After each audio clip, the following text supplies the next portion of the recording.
Halo teman-teman The Deeper, balik lagi bersama gua Sastra Dan gua Elang. Hari ini kita akan bahas untuk episode pertama di program Deep Mind The Deeper. Nah, jadi The Deep Mind ini sebuah program akan lebih spesifik membahas tentang yang berhubungan dengan pikiran manusia atau pikiran kita. Pikiran ya. Yes. Mungkin ini juga bisa dialami dan ini gua yakin teman-teman semua juga pernah mengalami. Iya.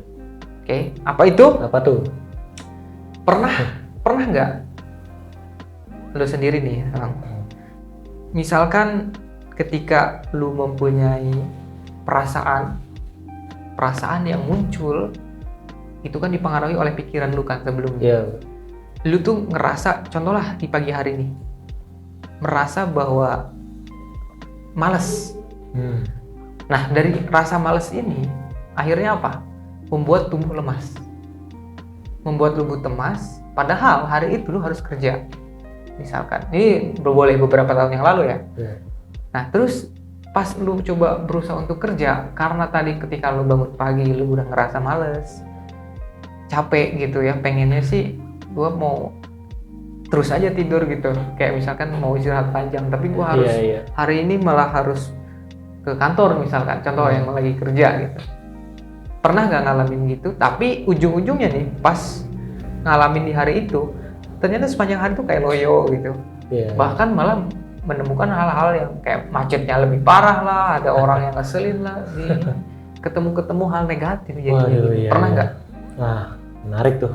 Sebenarnya kalau dari pengalaman gue gue pernah sih mengalami hal seperti itu. Dan bahkan itu fenomenanya nggak lama gitu, baru-baru ini gitu, beberapa minggu terakhir lah. Jadi itu pernah gue habis sakit ya, dan setelah sakit tuh gue masih merasa ya agak kurang enak badan lah. Nah itu, tapi gue harus seperti biasa harus kerja. Nah di pas gue kerja itu dengan pikiran gue yang udah suasana kayak aduh udah males kerja, terus badan udah lemes, itu tuh banyak lah fenomena di hari itu yang membuat gue itu kesel dan kurang produktif gitu. Nah keselnya itu kayak misalnya di jalan ini gue udah malas kerja, terus juga gue tuh takut telat masuk kantornya. Jadi udah buru-buru, di jalan emang ada kemacetan, kayak ada truk mogok lah, atau misalnya ini lagi tiba-tiba ada pengendara ngeselin langsung belok aja. Nah itu pernah gitu loh di kondisi seperti itu. Dan juga pas udah sampai kantornya, masalah-masalahnya datang kayak aduh kok rasanya gue loyo banget ya, kurang produktif. Yang biasanya gue bisa mengerjakan A sampai Z, mungkin ini gue cuman A sampai J kali ya, atau H gitu ya, kayak setengahnya lah. Saking ya itu tadi, karena gue merasa lemes dan gue merasa kayak malas kerja gitu, padahal gue udah minum obat ya. Dan ya itu mungkin tadi berkaitan ya dengan the power of mind gitu, kekuatan pikiran gitu. Kalau kita di pagi harinya kita merasa kayak aduh malas nih, atau kita udah kayak merasa loyo lah, di kita itu akan mempengaruhi keseharian kita ya ke depannya ya. Betul. Jadi itu pengalaman lu sendiri ya? Iya. Gue juga pernah mengalami hal tersebut, pernah tentu. Dan gue juga melihat bukan hanya lu doang nih yang pernah ngalamin seperti ini gitu. Banyak cerita-cerita, atau kalau lagi kantor gitu ya, di kantor banyak teman-teman yang sharing tentang hal serupa gitu. Nah jadi apa sih fenomena ini sebenarnya gitu? Kenapa itu bisa terjadi, dan sebenarnya bisa nggak sih kita kayak mengantisipasi untuk supaya tidak hal-hal buruk yang tadi di-sharingkan oleh Bro Elang ini nggak terjadi lagi? Bisa nggak sih kira-kira itu bisa? Bisa. Dan di topik kali ini itu kan the power of mind. Jadi kekuatan sebuah pikiran kita. Pikiran kita sebenarnya ini mempunyai kekuatan yang luar biasa. Kenapa bisa begitu? Karena selain secara biologis mengontrol seluruh tubuh ya, kita sistem semua yang ada di dalam tubuh itu kan terkontrol, terpusat di dalam otak kita ya, dan pikiran kita gitu. Nah, pikiran itu seperti yang udah gue pernah bahas sebenarnya di beberapa video gue di channel lain, gue selalu berbahas tentang, gue sharingin lagi bahwa pikiran kita itu sebenarnya dibagi menjadi beberapa bagian. Ada pikiran sadar, ada pikiran tidak sadar, dan ada pikiran yang di bawah kesadaran gitu. Kalau yang sadar itu kayak seperti hal yang saat kita berada dalam kondisi normal. Contohnya kayak lagi ngobrol dengan orang, dengan diskusi kayak dengan sekarang orang. ini ya, kita ya. Ini dalam keadaan normal, ini sadar bahwa kita sedang ngapain. Nah, kalau misalkan pikiran tidak sadar, ini sebenarnya yang bisa dibilang refleks. Atau yang sudah terpaten tanpa kita sadari pun itu akan bekerja. Contohnya itu kayak detak jantung, atau misalkan gitu. Sistem dalam tubuh itu kan akan bereaksi hal-hal secara otomatis yang sudah terprogramkan oleh otak kita gitu. Itu adalah pikiran tidak sadar. Jadi tanpa disadari ternyata bekerja gitu loh. Nah, refleks juga sama gitu, tanpa disadari ternyata karena udah berkali-kali gitu ya kita ngelakuin itu, ternyata refleks kita malah bisa gitu melakukan hal tersebut. Nah, itu contoh tidak sadar. Nah, yang disebut satu lagi pikiran bawah sadar. Kondisi pikiran bawah sadar. Nah, itu tuh apa? Ini sebenarnya yang paling tidur ya? Yang paling penting sebenarnya, yang paling mempengaruhi kehidupan kita secara jangka panjang dan secara emosional itu. Jadi pikiran bawah sadar ini adalah dimana gerbang pikiran itu terbuka. Gerbang pikiran yang dimana dalam arti, nah karena di dalam pikiran itu kita sebenarnya ada yang namanya critical area. Ada critical area ini yang fungsinya buat mengkritik sebenarnya, mengkritik informasi yang masuk ke pikiran kita. Artinya apa? Itu sebagai security-nya. Kayak contohnya nih, lu kalau misalkan disuruh orang yang baru lu kenal, terus tiba-tiba minjem handphone di jalan lah misalkan. Kira-kira lu waspada nggak? Atau critical area lu nih yang tadi disebutkan itu memerintahkan pikiran lu buat waspada, misalkan kayak bilang aja nggak ada, nanti lu HP-nya bawa lari lu. Iya benar sih, benar. Ada kan pikiran begitu pasti kan? Kepikiran ya kayak, aduh lu siapa, baru kenal kok udah minjem HP. Nah, critical area di pikiran itu fungsinya buat itu, buat kayak menjagain pikiran sadarnya manusia. Pikiran sadarnya kita itu dijaga oleh yang namanya critical area. Nah, pikiran bawah sadar itu tuh yang ada di bawah, yang terbuka di bawah critical area-nya itu. Jadi contohnya gini, kita contoh ambil kondisi hipnosis lah. Hipnotis gitu? Iya, hipnotis itu kan orang yang menghipnotis sebenarnya. Nama ilmunya hipnosis. Hipnosis ini kan banyak disalahgunakan oleh orang.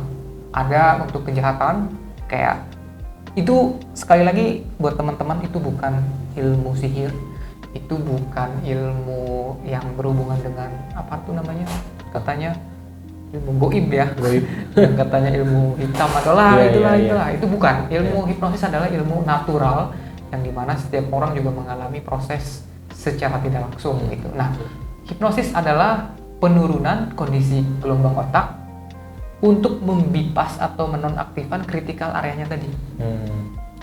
Jadi kita nggak ada kewaspadaan yang dimana orang lain minta kita lakuin. Nah, jadi posisinya kan alam sadar, alam bawah sadar. Di tengah-tengah kan ada critical area tuh yang ngejagain. Hipnosis adalah sebuah usaha untuk menonaktifkan critical itu. Ketika saat critical itu nonaktif, kita bisa menembus ke bawah sadarnya dia ada.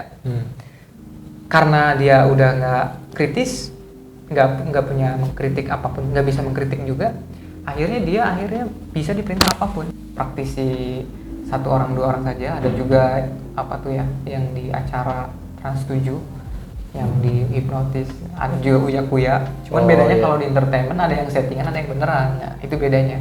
Tapi secara praktek itu kenapa bisa nurut? Ya karena area kritikalnya udah dinonaktifin sama sugesti yang diberikan oleh hipnotis tersebut, si pakar hipnotis itu gitu.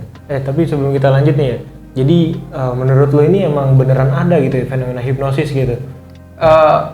Bukan. Karena kan kalau kita lihat nih ya, sekarang ini tuh orang-orang tuh banyak yang nggak percaya gitu, apa sih hipnosis? Ini mah kayak cuma ada di acara TV doang, nggak mungkin ada gitu. Banyak kan? Iya. Nah, sebenarnya tadi itu kan hipnosis yang udah gue jelasin tadi, menonaktifkan area kritikalnya itu, yang dimana teman-teman semua juga alami gitu. Gue juga alami gitu.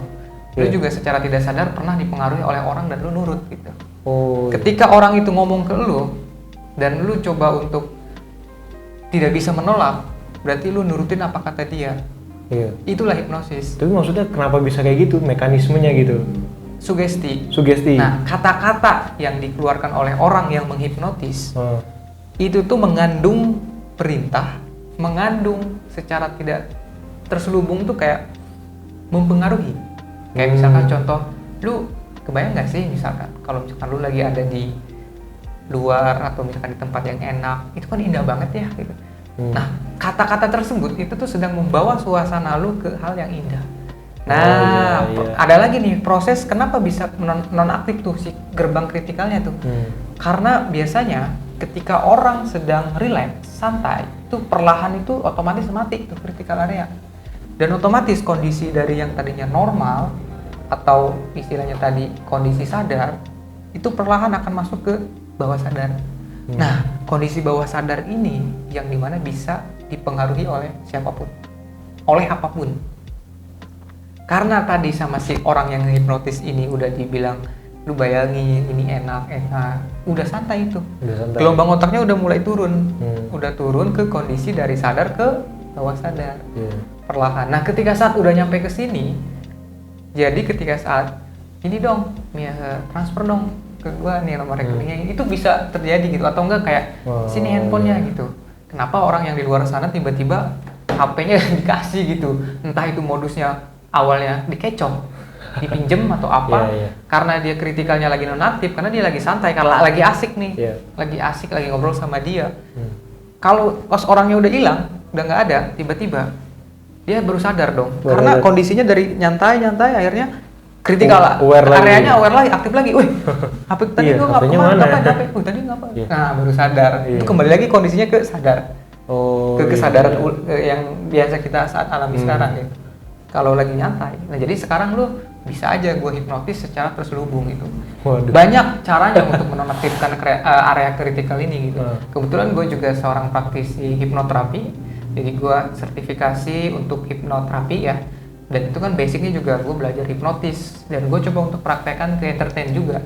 Dulu tuh sama komunitas tuh kayak gitu, di jalan tuh coba praktek ke orang yang, dan gak semua orang bisa dihipnotis karena tadi itu kalau critical area orang itu tersebut menolak dan susah untuk dipengaruhi, itu nggak bakal bisa. Makanya kita dites dulu, namanya tes suggestibilitas, kayak ini orang bisa dipengaruhi nggak sih gitu, atau ini orang mau nggak gitu diajak hipnoterapi secara untuk entertain gitu. Jadi itu tuh kalau misalkan critical area itu sebagai penjaga gerbang pikiran gitu. Betul. Ya? Nah, itu tuh mungkin kan ada orang ya yang dia penjaga gerbang pikirannya itu sangat-sangat kuat gitu sampai nggak bisa ditembus gitu pikirannya. Nah, dan itu yang disebut orang yang nggak bisa dihipnotis. Orang yang nggak bisa dihipnotis. Iya. Karena dia selalu waspada. Kondisi pikirannya itu, nah sayangnya ya ini ada dampak negatif untuk ketika saat pikiran kita selalu diwaspada. Selalu waspada. Itu kan gelombang, itu kan di dalam kondisi pikiran tadi ya, ada gelombang sadar, yang tidak sadar kan tadi yang secara otomatis dan refleks, ada pikiran bawah sadar gitu. Pikiran bawah sadar itu kan yang tadi itu yang bisa dipengaruhi, dan pikiran sadar. Nah, ini ada kondisinya, setiap kondisi ini ada gelombang otaknya. Gelombang otak itu adalah sebuah gelombang otak adalah sebuah hitungan gelombang di dalam pikiran kita. Pikirannya itu kan kalau kita lihat dari alat yang ada di neurologis, misalkan di kedokteran di bidang otak, itu kan ada scannernya, bukan scanner, disebutnya EEG gitu ya, yang ditempel-tempel ke sini untuk melihat gelombang otak di dalam otak itu frekuensinya ada berapa itu bisa dilihat. Nah, kondisi dalam berbagai kondisi pikiran tadi itu beda-beda.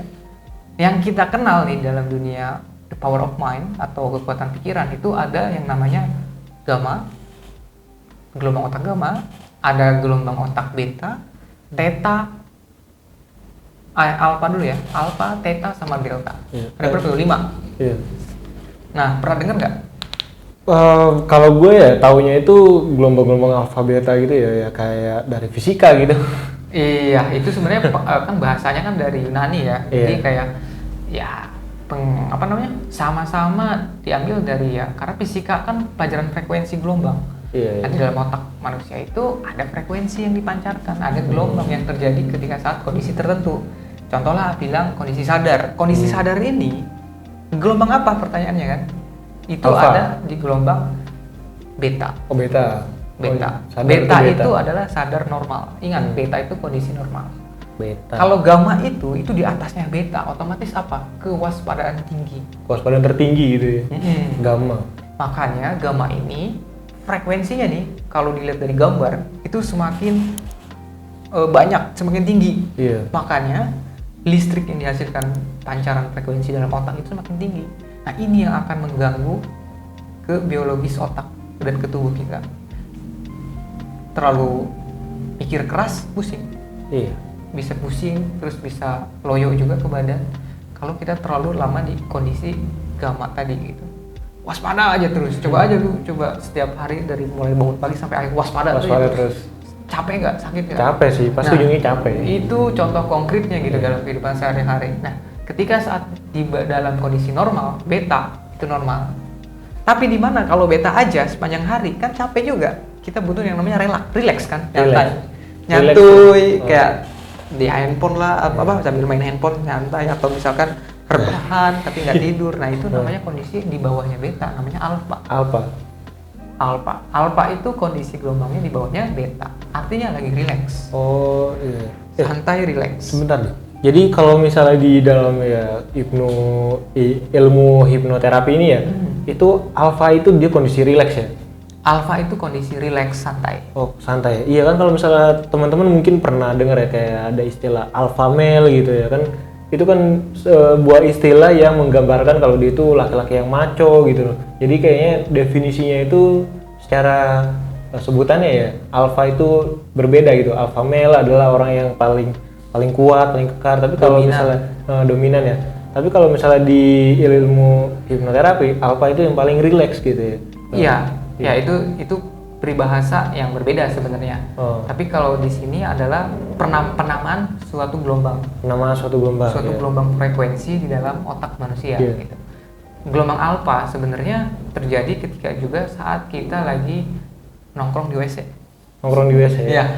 Pernah nggak sih ngalamin teman-teman semua atau lu nih di WC kan nggak lagi megang handphone? Iya.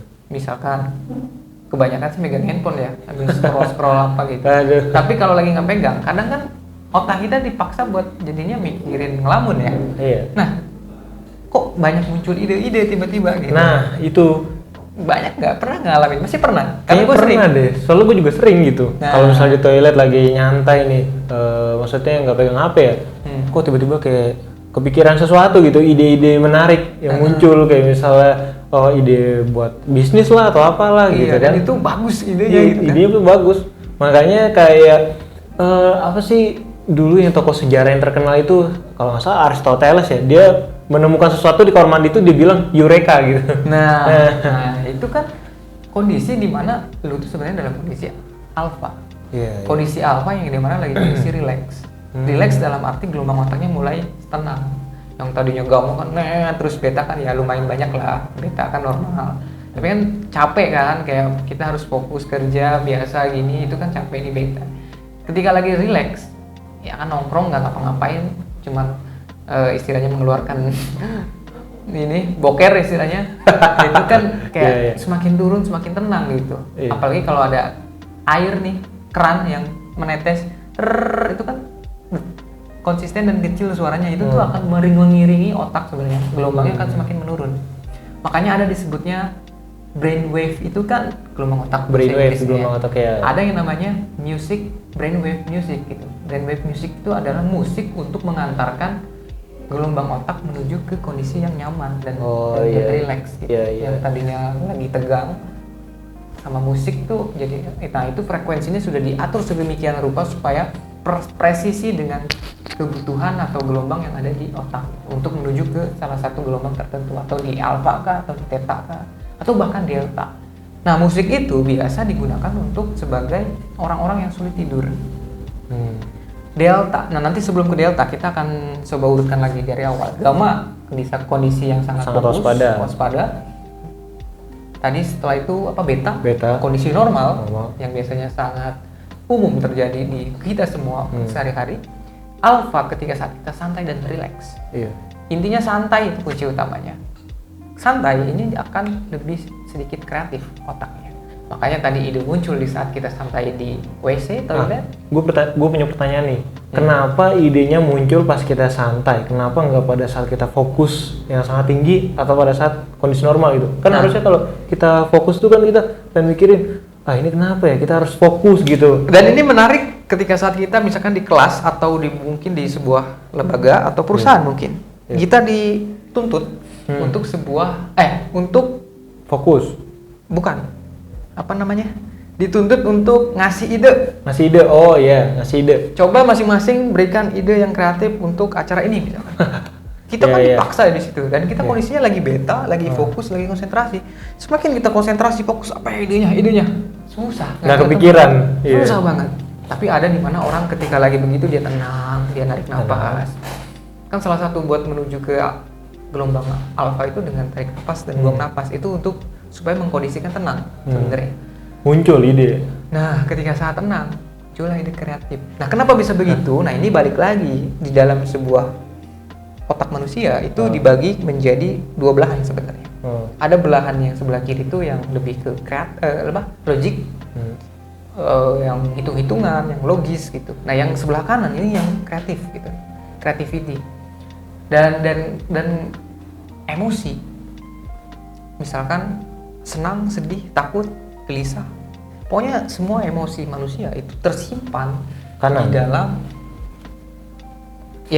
otak kanan dan tersimpan di dalam memori jangka panjang yang dimana kondisi pikirannya itu bawah sadar. Jadi bisa dibilang memori jangka panjang manusia itu disimpan dalam pikiran bawah sadar.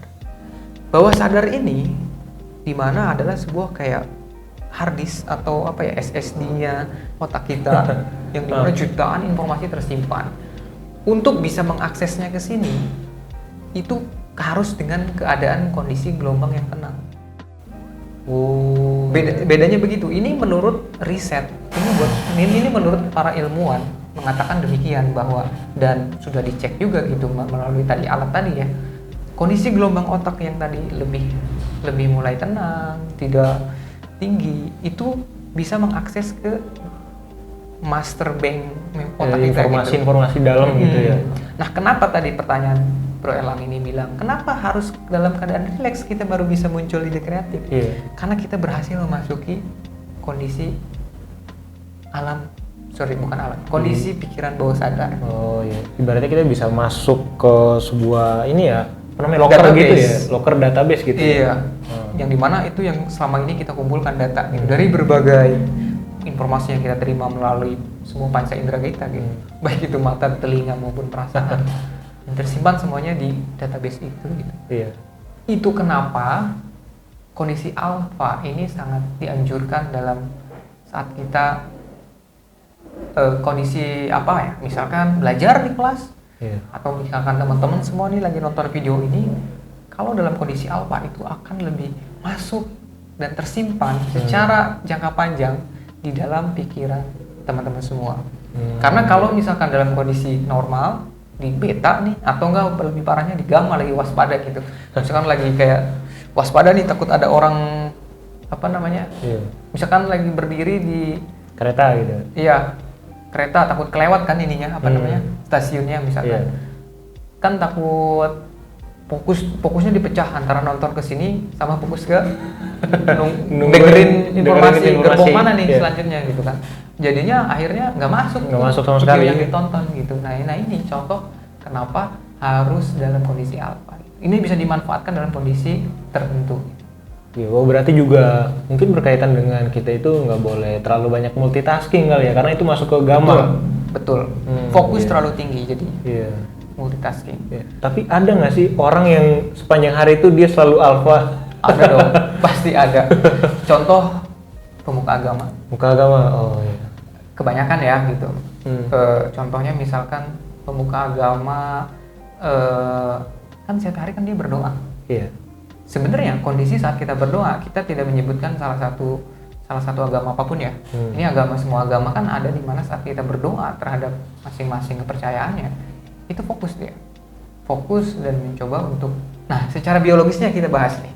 Kondisinya itu sedang turun dari beta ke alfa. Dia sedang mencoba merasakan kehadirannya dan lain sebagainya. Itu tuh sebenarnya behind the, pikirannya itu ada proses yang tadi penurunan dari beta ke alfa yang akhirnya dia lebih intuitif otaknya gitu, lebih kreatif karena dia berhasil masuk ke memorinya jangka panjangnya gitu, database-nya. Nah iya kan tadi lu sebutkan pemuka agama ya Alvan ya. Gimana untuk orang-orang yang keseharian itu rebahan aja gitu? Itu masuk ke kondisi mana menurut lu? Tergantung. Kalau rebahan itu kan sebuah posturnya, di mana kondisi orangnya rebahan, tapi belum tentu pikiran orang yang rebahan itu lagi santai. Tentu. Bisa jadi kepikiran utang, lagi pusing mikirin utang atau bahkan lagi sambil nonton atau lagi main game, itu kan. Jadi bisa dibilang itu kurang spesifik ya. Lebih tepatnya mungkin yang lagi nyantai, lagi baca buku, dengerin musik sambil belajar gitu. Itu biasanya dalam kondisi alfa. Alfa.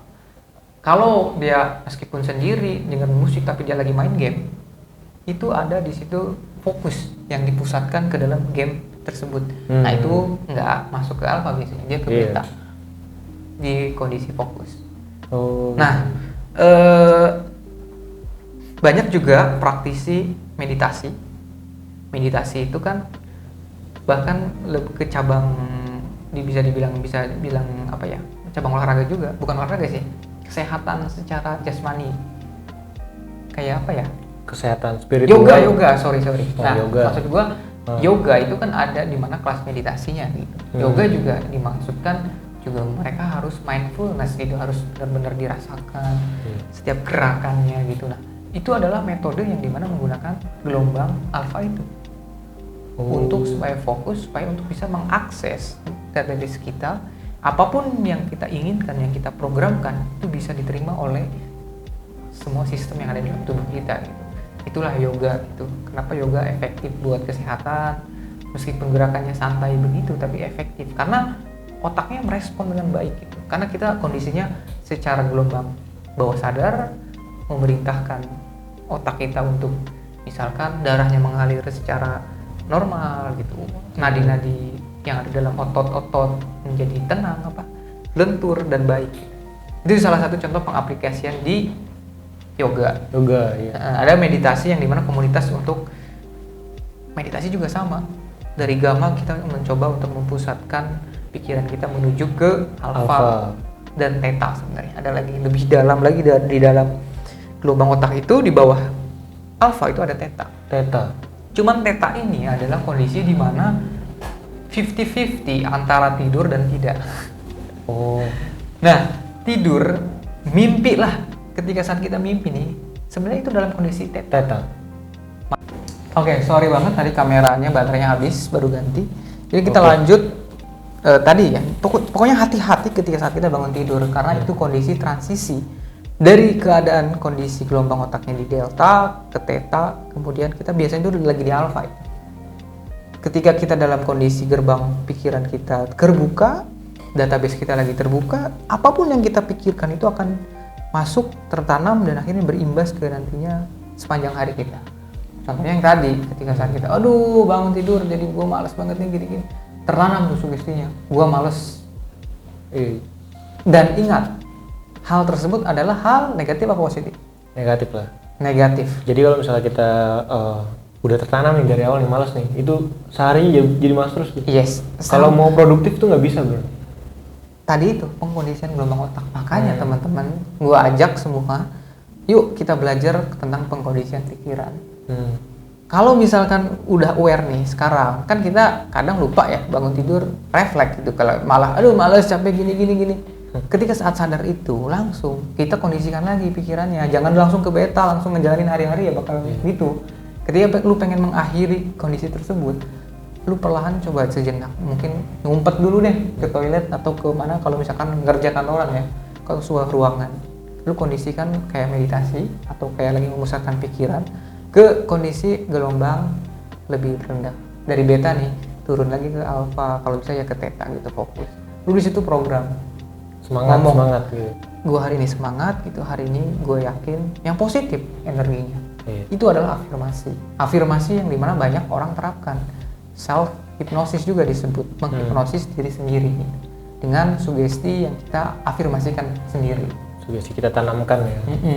Nah itu cara mengkondisikan yang kira-kira tadi kalau kita keceplosan di awal udah memogram pikiran kita malah dengan hal yang negatif.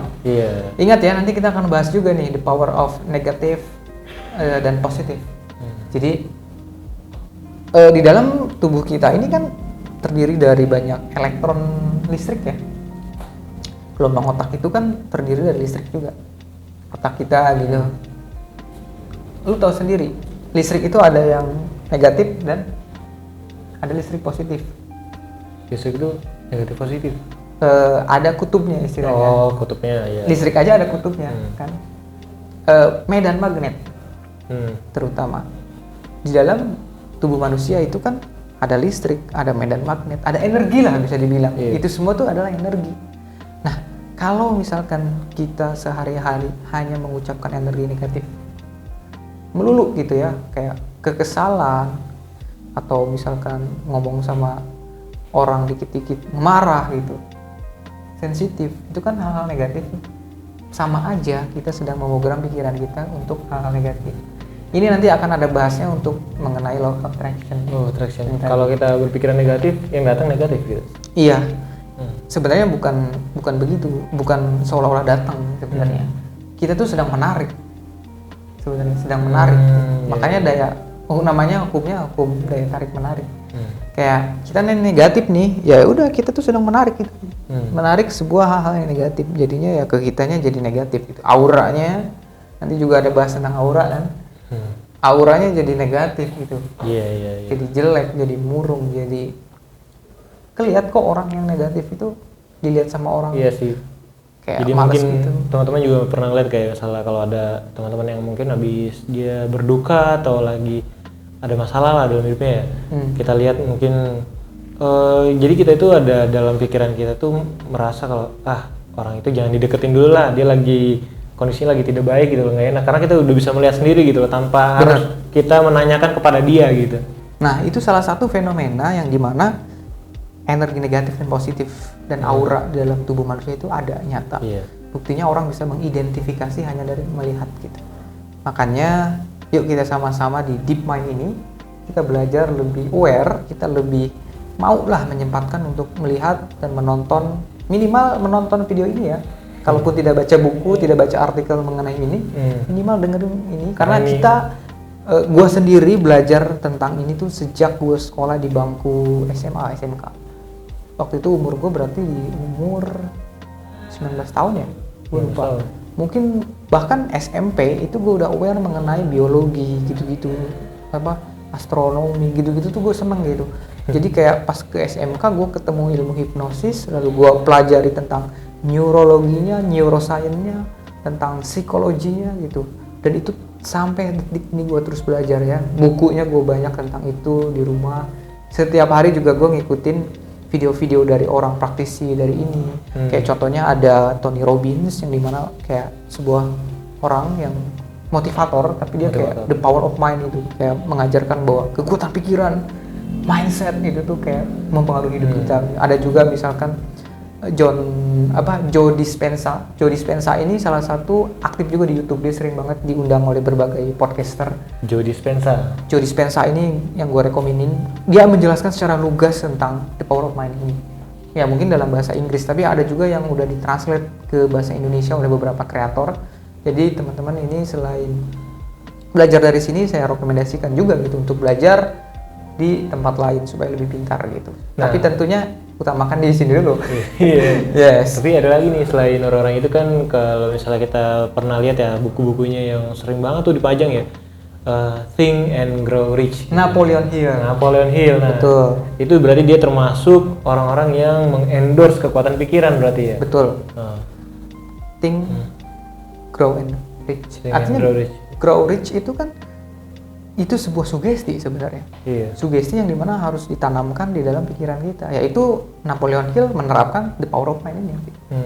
Yes. Dan dia juga mengajarkan kepada kita untuk bisa berpikir seperti yang ada dalam bukunya itu ya, supaya kita bisa mendapatkan kesuksesan gitu. Yes. Jadi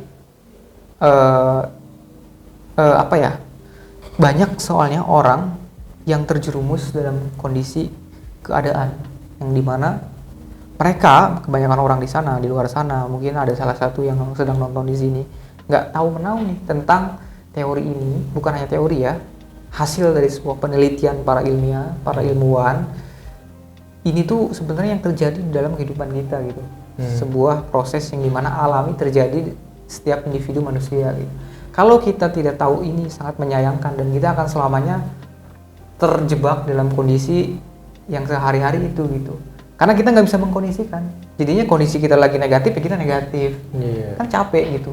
Jangan sampai kayak gitu teman-teman. Jadi makanya kita ajak di Deep Mind ini, kita bahas seputar apa yang menjadi selama ini teman-teman kurang tahu, kurang paham. Kita bantu untuk supaya lebih mudah memahaminya gitu.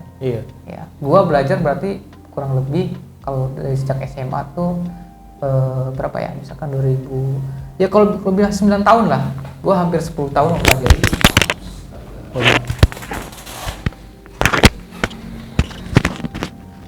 Sorry ya editor, pasti sakit nih. Aduh, editor. Siapa nih editornya? Nggak tahu. Tadi nyampe mana gue? Tadi nyampe mana? Gue juga lupa lagi. Waduh. Gelombang gue nyampe mana nih? Gelombang otak gue nih. Wah, nggak fokus nih gelombang otak gue nih. Oke. Jadi intinya, selama ini gue belajar ini tuh kayak hampir 10 tahun gitu dari zaman gue sekolah gitu. Dan gue juga berkarir di dalam industri karir gitu ya, apapun itu di bidang apapun gue udah hampir 10 tahun. Jadi ini bukan hanya yang gue sampaikan ini bukan hanya yang bisa di copy paste dari Google atau dari ChatGPT yang sekarang tren ya. Iya. Bukan gitu. Karena ini gue belajar dari berbagai sumber. Dari buku, dari YouTube, dari CD, dari audio podcast orang luar gitu. Yang dimana gue summary, gue praktekkan setiap harinya selama 10 tahun itu. Praktekkan, dan yang menurut gue itu benar terjadi, make sense, gue sharingkan, dan gue validasi dengan berbagai sumber juga. Jadi bisa dibilang bukan ajaran sesat juga gitu, karena udah terbukti, udah terbukti dari, bisa dicek oleh teman-teman. Iya, mungkin nanti di next episode-nya kita bisa belajar dari pengalaman Bro Adit yang dia itu menerapkan ilmu the power of mind ini ke dalam karirnya, ke dalam kehidupannya gitu. Bahkan supaya romansa pun. Iya. Kayak apa namanya? Gimana punya pasangan, dulu nggak punya pasangan, gimana bisa dapat pasangan. Ini nerapin metode ini gitu. Iya. Sama pasangan pernah konflik besar gini. Kenapa bisa mengatasi dengan mudah? Ya karena ini gitu. Iya. Bener. Jadi pastikan subscribe channel ini, nantikan video selanjutnya dan jangan sampai di skip videonya. Iya. Apalagi nih? Kayaknya cukup ya untuk episode pertama di Deep Mind ini. Jangan terlalu jauh dulu. Iya. Kita ulangi, kita recap. Ulangi ya. Jadi tadi the power of mind itu kan basicnya itu adalah sebuah kekuatan pikiran untuk mempengaruhi kehidupan kita dalam sehari-harinya. Kalau misalnya kita punya pikiran yang negatif dalam hari itu tuh ya ibaratnya menanamkan pikiran negatif setelah kita bangun tidur dalam kondisi ada 5 gelombang tadi ya. Itu di saat gelombangnya terbuka kita menanamkan pikiran negatif. Nah, keseharian itu mungkin kita akan merasa terus berpikiran negatif ya, kecuali kita bisa mengkondisikan kan ya. Betul. Jadi tadi juga kita sudah dijelaskan tentang basic-basicnya tentang 5 gelombang untuk the power of mind tadi ya. Nah, gelombang-gelombangnya itu ya sesuai dengan urutannya. Pertama ada beta itu ada kondisi normal, terus ada gamma itu kondisi gamma di atasnya. Gamma di atasnya beta. Jadi, ya. Kalau diurutin gamma dulu. Gamma dulu ya berarti. Gamma itu kondisi saat kita sangat waspada gitu. Terus ada beta di saat kita kondisi normal. Terus ada alpha itu berarti kondisi relax, kita saat rileks ya. Nah, setelah itu ada theta antara mimpi dan santai. Dan juga ada delta. Delta tidur pulas lah. Tidur pulas, deep sleep ya. Betul sekali. Ini minimal kita aware lah ya. Nggak hafal nggak apa-apa, yang penting mekanismenya tahu. Dan sadar ketika saat kita lagi kondisi normal, berarti apa yang harus dilakuin gitu. Ketika saat kondisi kita lagi pagi-pagi, jangan, salah satu contohnya berarti kan kita ini akan berhubungan dengan kebiasaan kita setiap pagi. Kalau kita lagi bangun pagi itu, kalau bisa hindari buka handphone. Jangan buka handphone dulu sebelum, mungkin coba spare waktu 10 menit. Setelah pas buka mata tuh, biasa kebiasaan kita ambil HP ya, lihat entah itu lihat notifikasi, entah itu lihat sosial media, Instagram atau TikTok, apalagi TikTok sekarang udah makin beragam itunya. kontennya ada konten negatif, ada konten positif. Tapi positifnya dikit lah. Iya, bahkan banyak orang yang kayak curhat ataupun apa gitu. Ini ke TikTok tuh sekarang. Nah, bayangin curhatannya negatif. Bangun, gerbang kita memorinya lagi kebuka nih, lagi siap menampung. Bangun pagi-pagi udah disuguhi hal-hal yang negatif, ya ditambung hal negatif. Mau kayak gitu? Enggak kan? Enggak lah. Jadi coba spare waktu ketika saat bangun-bangun, jangan langsung pegang HP, jangan langsung buka cek. Kita coba rasakan, kita sadari bahwa kita kondisinya lagi transisi dari theta ke alpha. Dari alpha kita akan transisi lagi menuju ke keadaan normal sebelum kita nanti aktivitas mau mandi, mau mempersiapkan aktivitas kita. Nah, jadi jangan dulu ambil handphone sebelum kondisinya di alpha. Di beta. Iya, ibaratnya itu juga berarti berhubungan ya, karena gue pernah baca nih sebuah artikel ya. Kalau misalnya kita pertama kali bangun pagi itu kita ngelihat HP, nah itu ada yang namanya otak kita itu merilis elemen kimia dopamin ya. Hormon. Ya, hormon dopamin. Jadi kalau kita udah pagi-pagi itu udah asupan dopaminnya berlebihan, nah itu kita jadi bawaannya ke depannya itu malas gitu loh. Karena katanya kalau dopamin kita itu ketagihan itu ya itu membuat overload atau overdosis gitu tentang dopamin itu, dan itu mempengaruhi kinerja kita ke depannya gitu dalam pekerjaan dan semuanya. Makanya ada istilah namanya dopamin detox kan ya. Ya, dopamin itu kan sebuah perasaan saat kita senang sebenarnya. Saat kita merasa senang, itu kan kenapa kita senang melakukan hal yang senang? Karena ada hormon dopamin yang kita pancarkan saat kita senang. Itu yang membuat siklus yang dimana kita terperangkap dan yang dimana malah pengennya senang-senang aja gitu. Jangan nggak sadar gitu bahwa itu baik itu hal senang yang diakibatkan hal positif, malah apapun yang negatif gitu, yang bahayanya kan negatif. Dan overdosis. Jadi overdosis.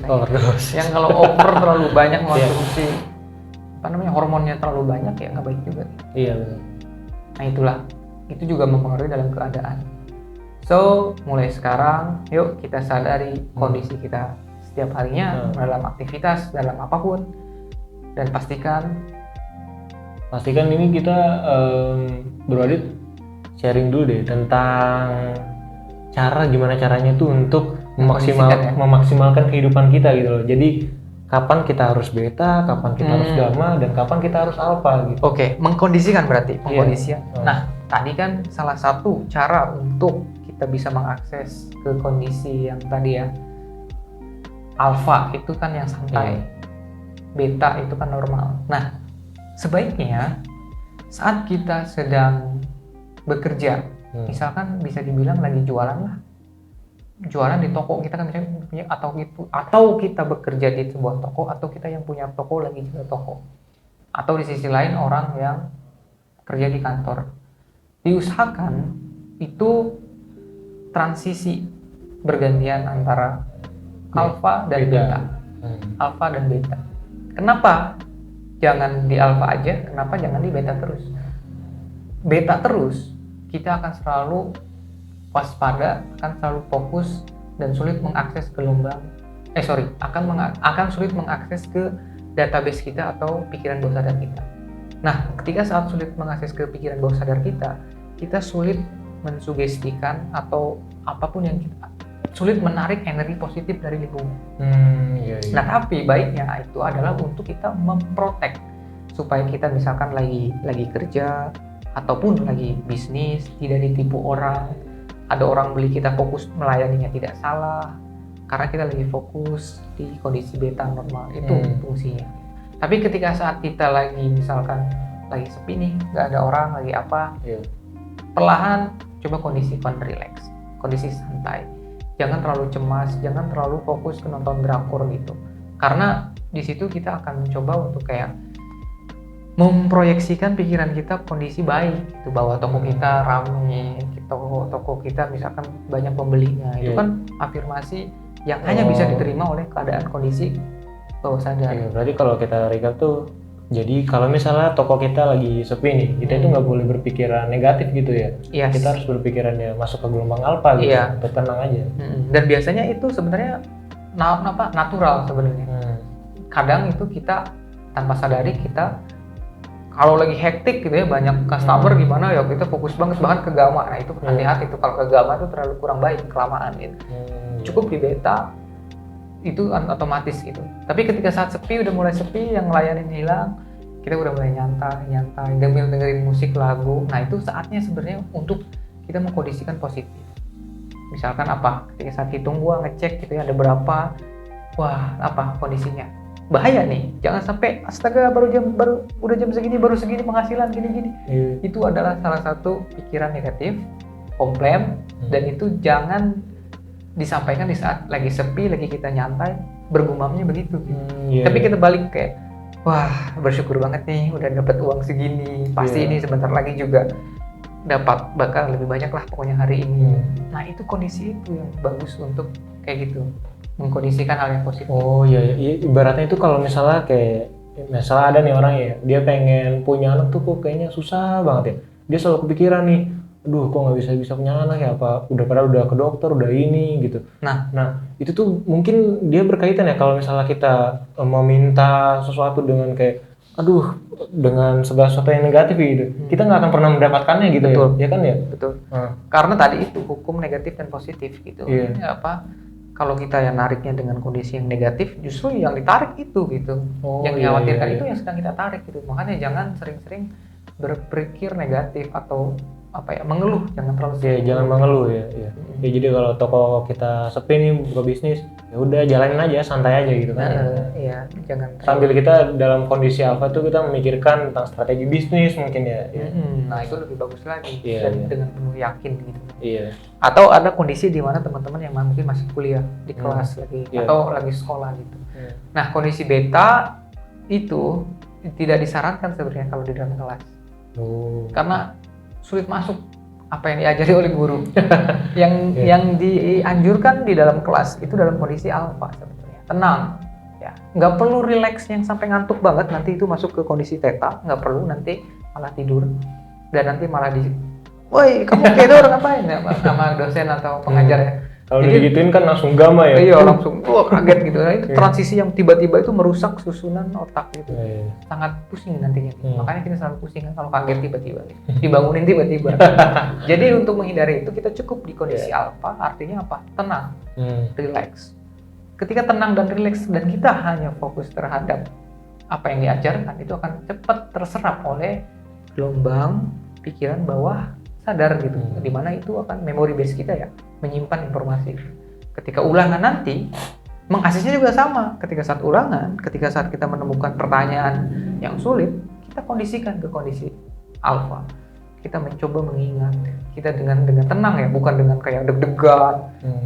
Waktunya udah habis. Itu yang ada di gamma, nggak susah, nggak bakal bisa menjawab. Benar. Tapi turunin ke kondisi yang alfa, yang tenang, yang nyaman. Akhirnya kita apa? Bisa mengakses memori kita yang waktu itu disimpan di bawah sadar.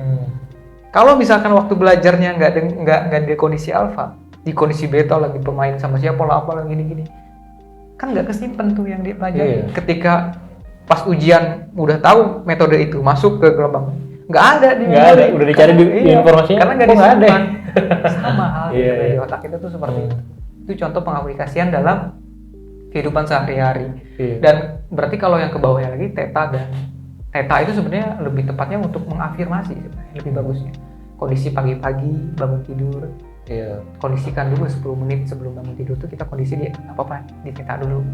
Kita bayangin hal yang baik yang pengen kita lakukan, tetap semangat hari ini gitu. Yang kita pengen gapai, misalkan impian, bayangin seolah kita mendapatkannya dengan jerih payah, dengan pengorbanannya selama ini dikorbankan, yang positif itu bisa mendapatkan apa yang kita mau gitu. Nah, perlahan nanti baru ke relax, ke beta gitu. Nah, kalau delta itu di aplikasinya di saat apa? Saat kita istirahat tidur gitu. Karena kita itu sebagai manusia itu tidur itu kewajiban. Karena untuk apa? Meregenerasi sel di dalam tubuh gitu. Untuk juga mengeluarkan racun di dalam tubuh itu di saat kondisinya tidur gitu. Nah, makanya tidur yang kurang itu kan kurang sehat juga terhadap, makanya kelihatan dari muka pun kayak saya nih kebetulan masih kurang baik dalam kondisi manajemen waktu. Karena ya saya masih muda, bukan berarti nggak aware ke dalam kesehatan, tapi kebetulan di momen ini banyak hal yang pengen dikejar. Ya ini pun saya targetkan, ini pun udah gue targetkan. Bahwa hal ini nggak bakal selamanya gue lakukan terus begini, gue sering begadang gitu karena untuk mengejar hal itu gitu. Tapi sahabat melawan mulai manajemen waktu gitu, deep sleep lah gitu, masuklah kondisi delta di saat kita tidur pulas. Nah ini akan menghasilkan tidur yang berkualitas. Secara biologis regenerasi selnya lebih sehat, secara biologis kondisinya menjadi lebih sehat dan bugar. Iya, ibaratnya itu kalau kita mau tidur itu udah diwajibkan dalam kondisi delta gitu ya. Kalau misalnya tidur dalam kondisi theta tuh kayaknya rasanya capek. Kayak misalnya tiba-tiba kebangun jam 3 mau tidur laginya susah gitu kan. Nah itu kan jadi lelah gitu loh di sepanjang harinya gitu. Jadi pastiin teman-teman itu ya selalu dalam kondisi delta kalau tidur supaya pagi-paginya itu terasa segar dan bugar gitu kan. Betul. Ingat selalu ada transisi. Jadi yang krusial adalah saat proses transisinya. Krusial itu. Kenapa bilang krusial? Bukan hanya pada saat pas bangun tidur tadi ya. Pada saat kita mau tidur di malam itu biasanya orang kebiasaan main HP dulu. Oh iya. Main HP dulu, main gadget dulu. Apa yang dilihat? Bukan e-learning tuh, bukan video e-learning, bukan video e-book tuh tentang mind power, bukan. Tapi melainkan apa? TikTok, scroll. Duh, sorry nih, gatel nih. Atau enggak kan kadang ada ya orang yang mau tidur tuh dia malah nonton film atau drakor gitu kan. Itu kondisi berarti jadi gamma ya. Hampir banyak orang tuh. Iya, jadi kan proses transisi malah lama gitu, gamma, beta, alfa tuh jadi malah tidurnya kemungkinan besar bisa 4 jam lebih lambat gitu kan. Nonton itu bisa juga mengantarkan ke kondisi alfa dan delta. Banyak film-film yang bisa mengantarkan ke kondisi alfa dan theta. Artinya apa? Film itu bisa membuka gerbang pikiran kita, pikiran bawah sadar kita. Berarti apa yang ada di film itu akan tersimpan di dalam pikiran kita. Nah bayangin filmnya negatif apa positif? Iya. Kalau kita filmnya yang terlalu keras, terlalu pembunuhan lah apa gitu. Bayangin tuh isu-isu negatif kita simpan banyak di dalam otak. Jadinya apa? Referensi memori kita di dalam otak itu banyak hal negatifnya. Itu nggak baik juga gitu. Jadi kalaupun mau nonton sebelum menjelang tidur ya harus dipilih juga. Dipilih tontonan apa? Ya kalau bisa sih hindari ya. Apalagi nih 30 menit dari yang action gitu, film action ya. Nonton pun hindari kalau bisa gitu. 30 menit sebelum tidur. Kadang kan banyak yang ketiduran sambil nonton. Itu yang bahaya. Oh iya, itu bahaya sih. Nah, jadi transisi mau tidur pun harus diperhatikan. Kalau bisa 30 menit sebelum tidur jauhkan dulu dari para gadget ya, baik itu laptop, handphone, apapun itu. Cobalah kalaupun mau belajar, cobalah pakai buku. Atau lebih bagusnya ya misalkan peregangan dulu, atau misalkan yoga dulu atau apa gitu. Nyantai dulu lah gitu. Atau menulis misalkan di buku sebelum mau tidur, atau baca buku apa ya, minat sesuai minat gitu. Kalau misalkan nggak harus buku bacaan yang tebal yang pusing gitu, suka hobi masak, bukalah berbagai inspirasi yang positif lah, bacaan yang kita terima. Nah itu menjelang tidur gitu, karena tidur itu kan sama juga kondisinya dari kondisi normal theta ke alfa dan ke theta. Biasanya mimpi dulu kan menjelang tidur ke theta, baru ke deep sleep. Bisa dibantu juga kok itu kalau lebih cepat pakai musik relaksasi. Cuman jangan pakai musik di handphone terus ditaruh di deket kepala. Ingat itu ada pancaran Ada gelombang, radiasi ya. radiasi, ada frekuensi tertentu di dalam handphone yang merusak frekuensi otak. Jadinya apa? Otaknya nggak pernah delta. Jadinya otaknya malah keganggu radiasi handphone. Ya udah, jadinya di theta malah pusing, nggak dibangun-bangun. Nah, Itu sih itu ya. pengkondisiannya kalau menurut gua yang wajib teman-teman dan semua kita praktekkan dalam sehari-hari. Kan tadi kan kita udah bahas tentang beta, alfa, theta, delta ya. Nah, ada nggak sih rekomendasi saat kita tuh emang harus benar-benar gamma selain saat kita menyetir gitu ya? Oh, banyak. Kondisi gamma itu kan dalam arti kita fokus tinggi. Fokus tinggi itu sebenarnya waspada kan, waspada tinggi. Gamma itu sebenarnya untuk hal-hal hanya tertentu yang mengharuskan kita untuk fokus tinggi. Contohnya tadi ya, yang pertama kan selain menyetir, karena kita harus fokus, jangan sampai kita lengah.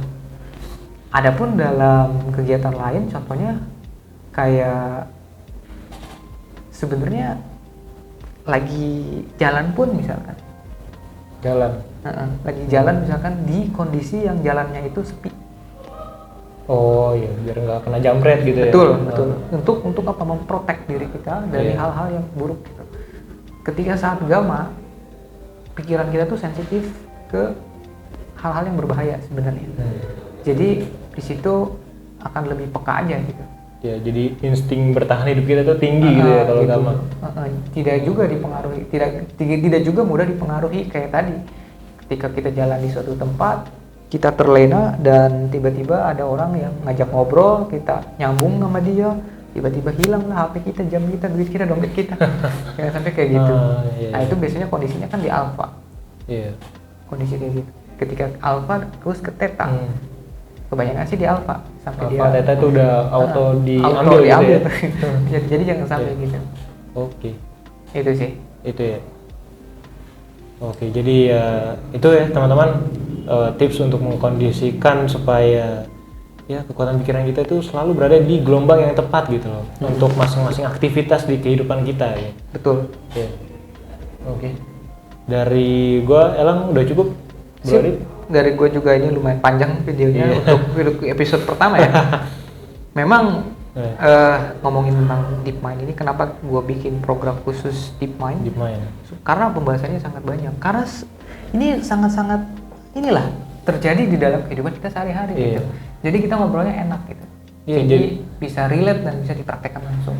Iya, jadi bisa relate nih. Kalau misalnya teman-teman mau melamar pekerjaan, lagi interview nih, wah itu bisa dipraktekkan nih, the power of mind ini, supaya bisa keterima kerja gitu. Salah satunya gue selalu mempraktekkan itu gitu. Dalam hal apapun ya, dalam kerjasama, deal sama klien gitu. Mungkin next episode kita bisa sharing itu kan. Pokoknya subscribe channel ini, bagikan video ini kalau bermanfaat ke teman-teman semua, dan coba komen di bawah nih, kira-kira topik apa sih yang pengen kita bahas lebih dulu gitu ya. Nanti komen di bawah, dan kalau misalkan ada keluhan atau masalah yang pengen ditanyakan, silakan tanyakan di kolom komentar. Silakan aja di komentar ceritakan apa yang dialami misalkan, supaya kita bisa sharing advice-nya, dan kalaupun ada masukan atau apa, boleh coba di kolom komentar. Oke? Jadi gua rasa cukup sampai di sini di episode pertama ini. Like, komen, dan juga follow semua sosial media kita ya. Nah, tak lupa juga ya, kita juga akan update di-upload di TikTok, semua platform ya, Instagram, semua platform lah pokoknya. Jadi ibaratnya kita tuh akan menginvasi TikTok untuk konten-konten yang positif gitu. Karena konten positif di TikTok dikit ya, harus kita bantu nih. Dan teman-teman bantu juga sebarkan. Oke. Gua Sastra, gua pamit. Dan gua Elang, kita pamit. Kita sampai jumpa di next episode. Bye-bye.